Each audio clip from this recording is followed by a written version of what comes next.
Today I'm making something interesting. It's called a black magic cake. Try and guess what the secret ingredient is.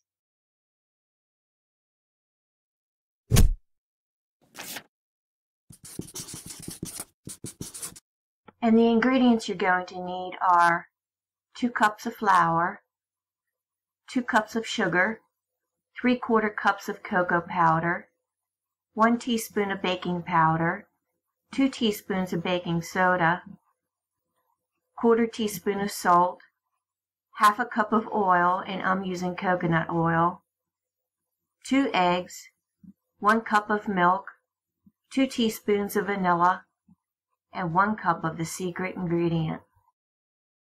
Preheat your oven to 350 degrees. Now I am sifting all my dry ingredients in a large bowl, and that would be my flour, sugar, cocoa powder, baking soda, and salt.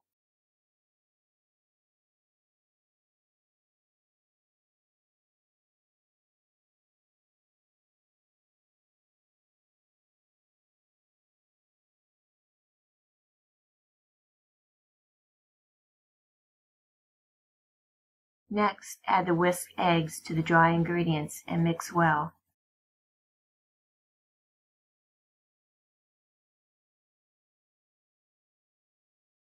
Followed by the oil, the pure vanilla extract, and part of the milk.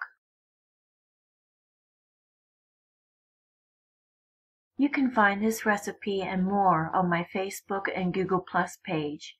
Remember to come give me a visit.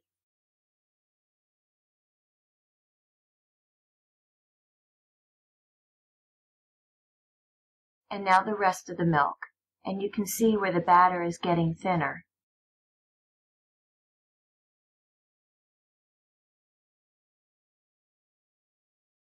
And this is the secret ingredient: 1 cup of boiling coffee. Pour that right into your batter and give it a good stir.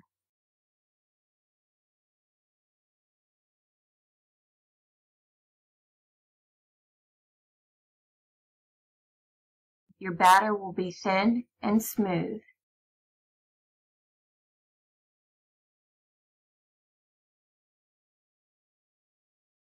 Like that.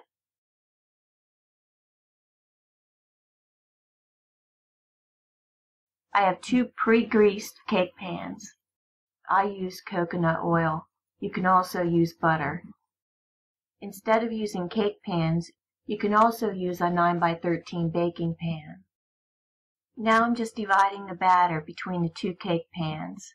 They're each going to be about 3/4 of the way full.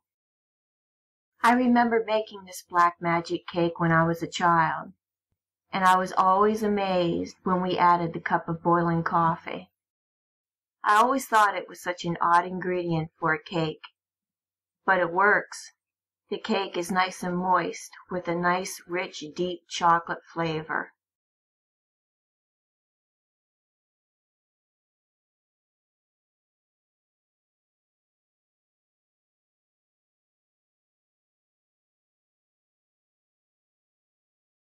Just give them a little shake to get all the air bubbles out.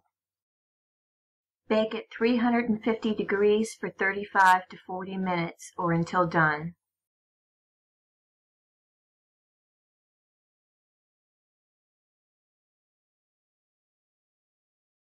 They look delicious and they look perfectly done. See where there is just a slight gap between the cake and the pan. We're going to let these cakes cool in the pan for about an hour. Now that my frosting is made and in the refrigerator and my cakes have cooled, I'm going to cut off the top of one cake. Not much, about 1/4 inch, just to flatten out an area to spread my middle layer of frosting.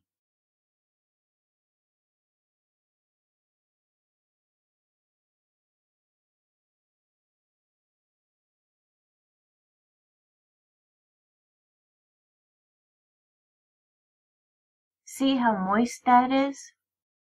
Under the cake I have 3 strips of parchment paper in a triangle form.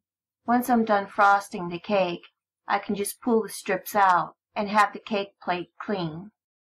I'm using about 1/3 of my frosting for the middle layer, and put the other cake on top. I'm going to frost the sides and then the top. Just doing a rough frosting, nothing fancy here. You can put on any flavored frosting that you like. Today I'm using a peanut butter frosting. I'll provide the recipe for the peanut butter frosting in the Show Me More section below.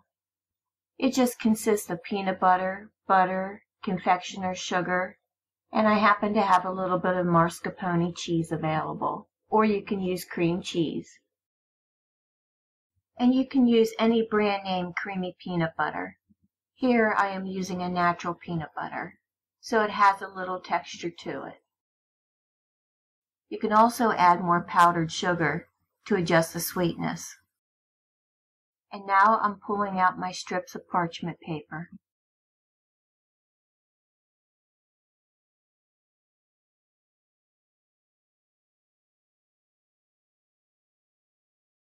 Whoop, there's a little smidgen for the cook. And there it is, my black magic cake.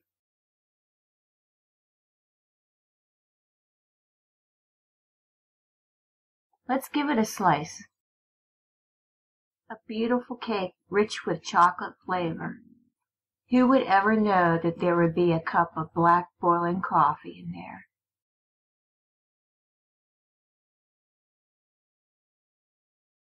You can garnish with some crushed peanuts on top, but I have some fresh strawberries I'm going to use, and why not?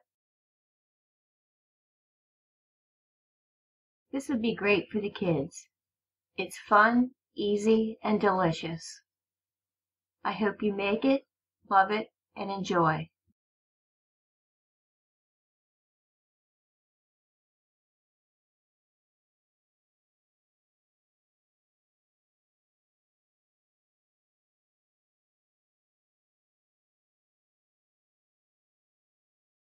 Please remember to hit the like button and subscribe for future recipe videos